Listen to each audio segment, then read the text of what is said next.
नमस्कार, एक बार फिर से आप सभी लोगों का स्वागत है हमारे चैनल देशमत पर और मैं हूं अभिजीत शर्मा। जैसा कि आप सभी लोगों को पता होगा कि आज काफ़ी दिनों के बाद मैं अपने चैनल पे आया हूं और आपको बताते चलूं कि इलेक्शन के अंदर जिस तरीके से हमारी देशमत टीम ने मेहनत की, इसके कारण जो है शारीरिक रूप से और मानसिक रूप से हम काफ़ी थक चुके थे और तबीयत भी खराब थी। इसी कारण इतने दिन तक आप लोगों से दूर रह पाया। अब मैं आपको बताते चलूं कि जिस तरीके से 4 जून को भारत के लोकसभा चुनाव का रिजल्ट आया और केंद्र में नरेंद्र मोदी के कप्तानी वाली जो एनडीए गठबंधन है वो सरकार बनाने में कामयाब हो चुकी है।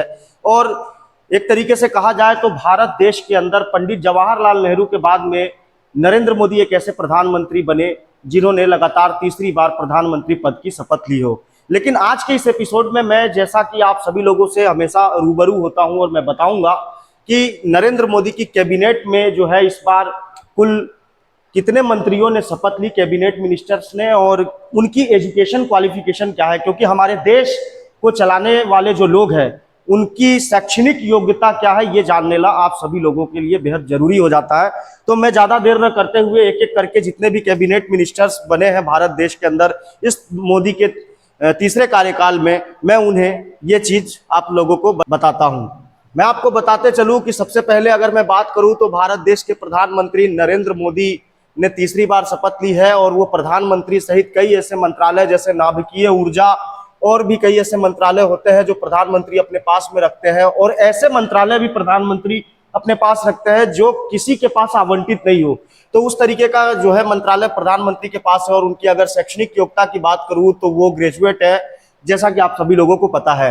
वहीं अगर मैं बात करूं तो राजनाथ सिंह, जो कि लखनऊ से सांसद है, वो रक्षा मंत्री पिछले कार्यकाल में भी थे और इस बार भी है। और उनकी अगर मैं बात करूं तो उनकी शैक्षणिक योग्यता फिजिक्स में उन्होंने एमएससी किया है, ये राजनाथ सिंह का है। उसके अलावा मैं बताऊं अमित शाह के बारे में, अगर मैं बताऊं तो गुजरात से ये सांसद चुन के आए हैं, देश के गृह और सहकारिता मंत्री पिछली बार भी थे, इस बार भी इन्हें गृह और सहकारिता मंत्रालय ही मिला है। और मैं आपको बताते चलूं कि अमित शाह जो है बायोकेमिस्ट्री में बीएससी ऑनर्स किया है इन्होंने।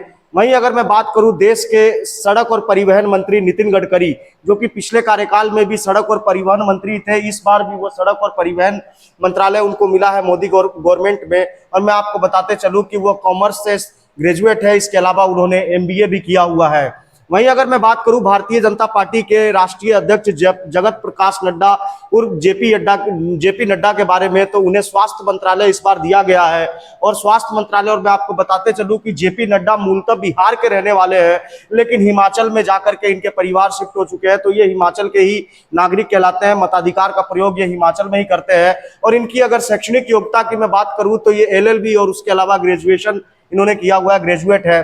वहीं अगर मैं बात करूं मध्य प्रदेश के पूर्व मुख्यमंत्री शिवराज सिंह चौहान, जो कि मध्य प्रदेश के पूर्व मुख्यमंत्री थे, हालांकि अब इन्होंने विदिशा से चुनाव लड़ा, संसद बनकर के आए हैं, और इस बार मोदी गवर्नमेंट के अंदर इन्हें कृषि व ग्रामीण मंत्रालय मिला है। और मैं आपको बताते चलूं कि शिवराज सिंह चौहान जो है वो ग्रेजुएट है। और मैं उसके अलावा बात करूं देश के फाइनेंस मिनिस्टर यानी निर्मला सीतारमण की, तो निर्मला सीतारमण जो है वो फाइनेंस मिनिस्टर इस बार बनी है, पिछली बार भी फाइनेंस मिनिस्टर थी, महिला में बहुत बड़ा चेहरा एनडीए घटक दल के अंदर भारतीय जनता पार्टी का। और मैं आपको बताते चलूं कि ये जेएनयू की छात्र रह चुकी है, जवाहरलाल यूनिवर्सिटी की, और इन्होंने इकोनॉमी से एमए और एमफिल किया हुआ है। वहीं अगर मैं बात करूं विदेश मंत्री जयशंकर की, एस जयशंकर की, तो इस बार प्रधानमंत्री नरेंद्र मोदी के कार्यकाल में फिर से एक बार एस जयशंकर को विदेश मंत्रालय संभालने का मौका मिला है। और ये भी जवाहरलाल यूनिवर्सिटी से पढ़े लिखे हैं, वहां से इन्होंने पॉलिटिकल साइंस किया। इसके अलावा एमए और एमफिल जो है एस जयशंकर ने किया, काफी तेज तर्रार विदेश नीतियों के मामले में माने जाते हैं, इस कारण इन्हें विदेश मंत्रालय मिला है। वहीं अगर मैं बात करूं हरियाणा के पूर्व मुख्यमंत्री मनोहर लाल खट्टर की, तो इस बार मनोहर लाल खट्टर को जो है ऊर्जा और शहरी विकास मंत्रालय इनको दिया गया है। और मैं आपको बताते चलूं कि मनोहर लाल खट्टर जो है दिल्ली यूनिवर्सिटी से ग्रेजुएट है। वहीं अगर मैं बात करूं देवगौड़ा परिवार के एचडी कुमार स्वामी के बारे में, तो उन्हें भारी उद्योग और उद्यम मंत्रालय मिला है। और मैं आपको बताते चलूं कि एचडी कुमार स्वामी जो है वो बैचलर ऑफ साइंस से पढ़े लिखे हैं, बैचलर ऑफ साइंस इन्होंने किया है। वहीं अगर मैं बात करूं पीयूष गोयल, जो पिछले कार्यकाल में जो ऊर्जा मंत्री थे, लेकिन इस बार जो है मोदी के तीसरे कार्यकाल में इन्हें वाणिज्य और उपभोक्ता मामले का मंत्रालय दिया गया है। और मैं आपको बताते चलूं कि पीयूष गोयल जो है वो उन्होंने चार्टर्ड अकाउंटेंट के अलावा लॉ एलएलबी भी किया हुआ है, तो ये इनकी शैक्षणिक योग्यता है। वहीं मैं बात करूं धर्मेंद्र प्रधान की, किसी समय पे भारत देश के पेट्रोलियम मंत्रालय ये संभाला करते थे साल 2014 के कार्यकाल में, आपको याद होगा। लेकिन धर्मेंद्र प्रधान को इस बार मोदी के तीसरे कार्यकाल में एजुकेशन मिनिस्टर बनाया गया है, मतलब कि भारत देश का शिक्षा मंत्री बनाया गया है। और मैं आपको बताते चलूं कि धर्मेंद्र प्रधान जो है वो मानव विज्ञान में उन्होंने स्नातकोत्तर किया हुआ है, मतलब कि ग्रेजुएट है मानव विज्ञान के अंदर। वहीं मैं बात करूं बिहार के पूर्व मुख्यमंत्री जीतन राम मांझी की, इस बार एक सीट से उन्होंने चुनाव लड़ा था, गया से काफी बड़ी जीत हासिल की थी और बिहार के पूर्व मुख्यमंत्री रह चुके हैं, बिहार में एक बड़ा राजनीतिक कद। इन्हें इस बार प्रधानमंत्री का जो सबसे कहा जाता था कि प्रधानमंत्री सूक्ष्म और लघु उद्योग के बारे में जो है आत्मनिर्भर भारत की बात करते थे, तो इस बार जीतन राम मांझी को एमएसएमई यानी सूक्ष्म लघु उद्योग का मंत्रालय मिला है। और मैं वही बात करूं जीतन राम मांझी की एजुकेशनल क्वालिफिकेशन की, तो वो मैं आपको बताते चलूं कि वो ग्रेजुएट है। वहीं मैं बात करूं जनता दल यूनाइटेड के ललन सिंह, इस बार मुंगेर से उन्होंने चुनाव जीता और मुंगेर से चुनाव जीता और जनता दल यूनाइटेड के कोटे पर इस बार जो है पंचायती राज मंत्रालय भारत सरकार में मोदी की कैबिनेट में पंचायती राज का कार्यभार संभालेंगे। और उनकी अगर शैक्षणिक योग्यता की मैं बात करूं तो ये भी ग्रेजुएट है। वहीं अगर मैं बात करूं सर्बानंद सोनोवाल की, जो असम से आते हैं, सर्बानंद सोनोवाल भारतीय जनता पार्टी का नॉर्थ ईस्ट का बहुत बड़ा चेहरा है। उन्हें इस बार जो है मोदी की गवर्नमेंट में जलमार्ग और बंदरगाह मंत्रालय, मतलब कि जलमार्ग से रिलेटेड या बंदरगाह से संबंधित जो भी है वो सर्बानंद सोनोवाल को जिम्मेदारी सौंपी गई है नरेंद्र मोदी की तरफ से। और इनके अगर एजुकेशनल क्वालिफिकेशन की अगर मैं बात करूं तो बीए, एलएलबी और बीसीजे इन्होंने किया हुआ है। वहीं अगर मैं बात करूं डॉक्टर वीरेंद्र कुमार के बारे में, वीरेंद्र कुमार जो है सामाजिक न्याय मंत्रालय इस बार संभालेंगे मोदी गवर्नमेंट के अंदर, और उनके शैक्षणिक योग्यता की मैं बात करूं तो वो ग्रेजुएट है। वहीं अगर मैं बात करूं राम मोहन नायडू की, तो इस बार नागरिक उड्डयन मंत्री है, जो पिछली बार ये मंत्रालय जो नागरिक उड्डयन मंत्रालय था ये पिछली बार ज्योतिरादित्य सिंधिया के पास में था, लेकिन इस बार मोदी गवर्नमेंट के अंदर राम मोहन नायडू को इस बार नागरिक उड्डयन मंत्रालय दिया गया। और मैं उनके शैक्षणिक योग्यता की बात करूं तो बीएससी और एमबीए इन्होंने कंप्लीट किया हुआ है। वहीं अगर मैं बात करूं प्रहलाद जोशी की, तो प्रहलाद जोशी भारतीय जनता पार्टी का एक बड़ा चेहरा, इस बार उपभोक्ता सार्वजनिक मामले का मंत्रालय इन्हें दिया गया है। और इनकी अगर शैक्षणिक योग्यता की बात करूं तो ये भी ग्रेजुएट है। वहीं जुएल उरांव की मैं बात करूं, उत्तराखंड से आते हैं, पहाड़ी लोग हैं और इन्हें इस बार जो है जनजातीय मंत्रालय दिया गया है, तो जनजातीय मंत्रालय दिया गया है। और उनकी भी शैक्षणिक योग्यता की बात करूं तो ये भी ग्रेजुएट ही है। वहीं अगर मैं बात करूं हिंदुवादी नेता भारतीय जनता पार्टी का एक बड़ा चेहरा बिहार के अंदर गिरिराज सिंह, इस बार बेगूसराय से ये सांसद बने हैं और कपड़ा मंत्रालय इस बार जो है भारत सरकार के अंदर मोदी गवर्नमेंट के अंदर इन्हें कपड़ा मंत्रालय दिया गया है। और इनकी शैक्षणिक योग्यता की भी मैं बात करूं तो ये भी ग्रेजुएट ही है।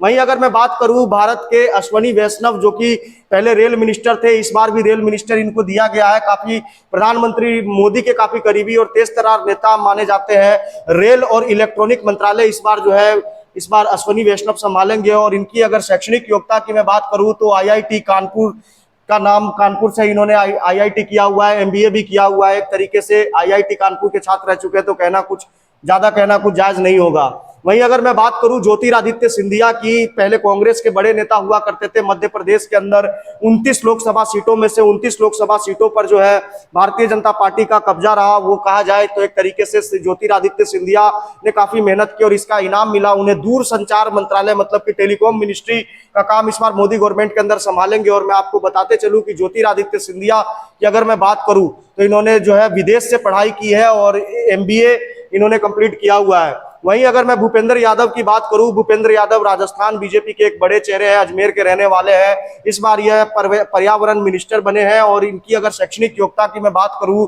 तो ग्रेजुएट, बीए और लॉ इन्होंने कंप्लीट किया हुआ है।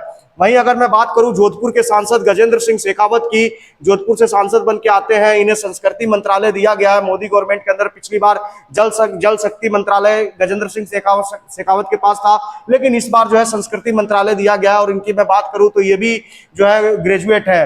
वहीं मैं कोडरमा के सांसद अन्नपूर्णा देवी की बात करूं तो अन्नपूर्णा देवी भारतीय जनता पार्टी की एकमात्र जो है वो नेत्री इस समय अगर कहा जाए, जो नई महिला जो उन्होंने प्रधानमंत्री मोदी के कार्यकाल में उन्होंने शपथ लिया, उन्हें महिला विकास मंत्रालय दिया गया है। पहले ये जो है स्मृति ईरानी के पास हुआ करता था, लेकिन स्मृति ईरानी इस बार चुनाव नहीं जीत पाई। अन्नपूर्णा देवी झारखंड के कोडरमा से सांसद बनी है और उन्हें नरेंद्र मोदी की गवर्नमेंट में महिला विकास मंत्रालय दिया गया। इनकी अगर इस शैक्षणिक योग्यता की मैं बात करूं तो ये 12वीं पास है। वहीं किरण रिजिजू एक समय पे देश के कानून मिनिस्टर हुआ करते थे, लेकिन उसके बाद में किरण रिजिजू को इस बार जो है संसदीय कार्य का मंत्रालय मोदी गवर्नमेंट के अंदर मिला है। और इनके अगर शैक्षणिक योग्यता की मैं बात करूं तो ये बीए और एलएलबी इन्होंने किया हुआ है। वहीं उत्तर प्रदेश के हरदीप सिंह पुरी की अगर मैं बात करूं, भारतीय जनता पार्टी का एक बड़ा चेहरा जो है वो पेट्रोलियम मंत्री इस बार बने हैं हरदीप सिंह पुरी। और इनकी एजुकेशनल क्वालिफिकेशन की अगर मैं बात करूं तो बीए एमए हिस्ट्री से इन्होंने कंप्लीट किया हुआ है। वहीं देश के अगर पहले स्वास्थ्य मिनिस्टर मनसुख मंडाविया की अगर मैं बात करूं, गुजरात से आते हैं, नरेंद्र मोदी के करीबी माने जाते हैं। पिछले मोदी के कार्यकाल में इन्होंने स्वास्थ्य मंत्री का कार्यभार संभाला था, लेकिन इस बार इनका जो है विभाग बदल के खेल, रोजगार और श्रम मंत्रालय, मतलब कि 3 मंत्रालय मनसुख मंडाविया जो है संभालेंगे। और इनकी अगर शैक्षणिक योग्यता की मैं बात करूं तो HSC एमए और PhD इन्होंने कंप्लीट किया हुआ है। वहीं मैं अगर बात करूं जी किशन रेड्डी की, तो जी किशन रेड्डी कोयला और खनन मंत्रालय इस बार संभालेंगे, तेलंगाना से आते हैं। CITD में इन्होंने टूल डिजाइन किया हुआ है। वहीं अगर मैं बात करूं CR पाटिल की, तो CR पाटिल जो है इस बार जल शक्ति मंत्रालय उन्हें दिया गया है। इन्होंने ITI किया कंप्लीट किया है। वहीं मैं अगर बात करूं चिराग पासवान की, हाजीपुर से सांसद है, लोक जनशक्ति पार्टी रामविलास के राष्ट्रीय अध्यक्ष है। और सबसे अहम बात मैं आपको बताता चलूं कि 5 सीटों पर इन्होंने चुनाव लड़ा था, 5 पे 5 इन्होंने जीत हासिल की। और नरेंद्र मोदी के अनुमान कहे जाते हैं। चिराग पासवान को जो है फूड प्रोसेसिंग यूनिट मिनिस्टर बनाया गया है नरेंद्र मोदी के इस गवर्नमेंट के अंदर। पहली बार इन्होंने केंद्रीय मंत्री पद की शपथ ली है। और इनकी अगर शैक्षणिक योग्यता की मैं बात करूं तो इन्होंने भी ग्रेजुएशन कंप्लीट किया हुआ है। वहीं अगर मैं बात करूं अर्जुन राम मेघवाल, जो बीकानेर की तरफ से सांसद राजस्थान से बन के आते हैं, दलित चेहरा है भारतीय जनता पार्टी का बहुत बड़ा जो है राजस्थान पश्चिमी क्षेत्रों में। इन्हें कानून का राज्य मंत्री बनाया गया है और इन्होंने लॉ और राजस्थान एडमिनिस्ट्रेशन सर्विसेज के भी ये अधिकारी रह चुके हैं। तो दोस्तों आज के इस एपिसोड में मैंने नरेंद्र मोदी की 3.0 जो तीसरी बार जो उनकी सरकार बनी, उनमें कैबिनेट मिनिस्टर्स की जो इन्होंने शपथ ली, उन 31 कैबिनेट मिनिस्टर्स की लिस्ट है, कौन कौन से विभाग उनको मिले। कई विभाग और भी इसके अंदर जुड़े हुए हैं जिसके बारे में डिटेल्स मैंने पूर्ण रूप से नहीं बताई है। लेकिन जो भी हमारे नेता जो इस देश को चलाएंगे, हमारी योजनाओं को धरातल पर लाएंगे, उनकी शैक्षणिक योग्यता क्या है, ये गूगल के हिसाब से और उनके द्वारा जो विकिपीडिया पे जो चीजें दी गई है उसके हिसाब से उनके निकाल करके मैंने आपको बताई है, ताकि आपको ये जानकारी हो सके कि वाकई में हमारे देश के नेता जो है, जो हमारा देश चला रहे हैं, वो कितने पढ़े लिखे हैं और क्या वाकई में वो हमारे देश को आगे बढ़ाने में सक्षम है कि नहीं है। तो आज का एपिसोड इसी पर आधारित था। अगले एपिसोड में फिर मैं मिलूंगा किसी नए टॉपिक के साथ में। और मैं आपको एक चीज और कहना चाहता हूं कि अभी गर्मियों को लेकर के लगातार जिस तरीके से तापमान बढ़ रहा है और जिस तरीके से मौसम में है, उस काम में हम लोग धीरे हैं, लेकिन जैसे ही मौसम में सुधार आएगा और जैसे ही कुछ और तरीके से हम लोग आगे बढ़ेंगे तो आपसे फिर नए और तेज और देश विदेश की खबरों के साथ में रूबरू होंगे। फिलहाल के लिए बहुत बहुत धन्यवाद। देशमत चैनल के लिए मैं अभिजीत शर्मा, जय हिंद।